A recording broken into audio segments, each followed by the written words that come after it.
Hamas ने अपने Gaza leader Yahya Sinwar को अपना नया सियासी ब्यूरो चीफ मुकर्रर कर दिया है। सिनवार साबिक सियासी चीफ al-Thani के जानशीन होंगे, जिनका पिछले हफ्ते तेहरान में कत्ल कर दिया गया था।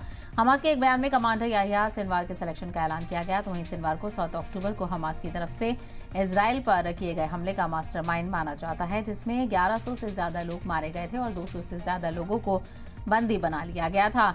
तब से सिनवार काफी हद तक मंजर-ए-आम पर नजर नहीं आए थे। सिनवार की पैदाइश खान यूनुस के साउथ गाजा शहर में एक राहत कैंप में हुई थी।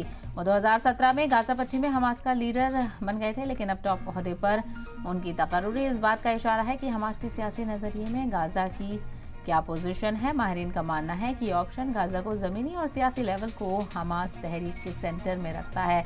सिनवार अब जंगबंदी से मुतालिक फैसले लेंगे और जंग के हल के लिए इसराइल से भिड़ेंगे। अमेरिकी वज़ीर ख़ारजा एंटनी ब्लिंकन ने भी कहा है कि सिनवार जंगबंदी पर फैसला कुन होंगे और इस बात पर जोर देते हुए अमेरिका ने ईरान और इसराइल दोनों को बता दिया है कि तशद्दुद को आगे नहीं बढ़ाना चाहिए। ब्लिंकन ने यह भी कहा कि जंगबंदी और बंधक मुआहदे को हासिल करने के लिए बातचीत अपने आखिरी मरहले में पहुंच गई है। हिजबुल्लाह ने भी सिनवार की तकर्रुरी का इस्तकबाल किया और इसे इसराइल और अमेरिका के लिए एक सख्त पैगाम बताया है।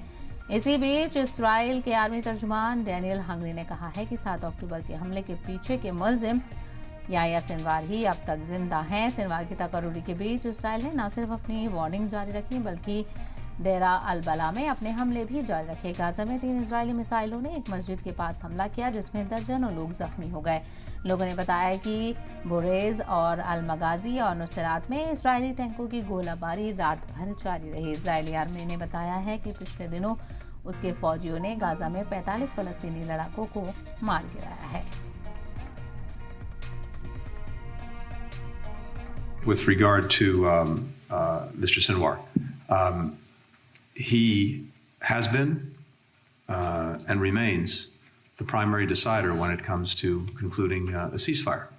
And so I think this only underscores the fact that it is really on him to decide whether to move forward with a ceasefire that manifestly will help so many Palestinians in desperate need, women, children, men, who are caught in the crossfire of Hamas's making in Gaza, whether we can put Gaza and the region more broadly onto a more peaceful and secure path.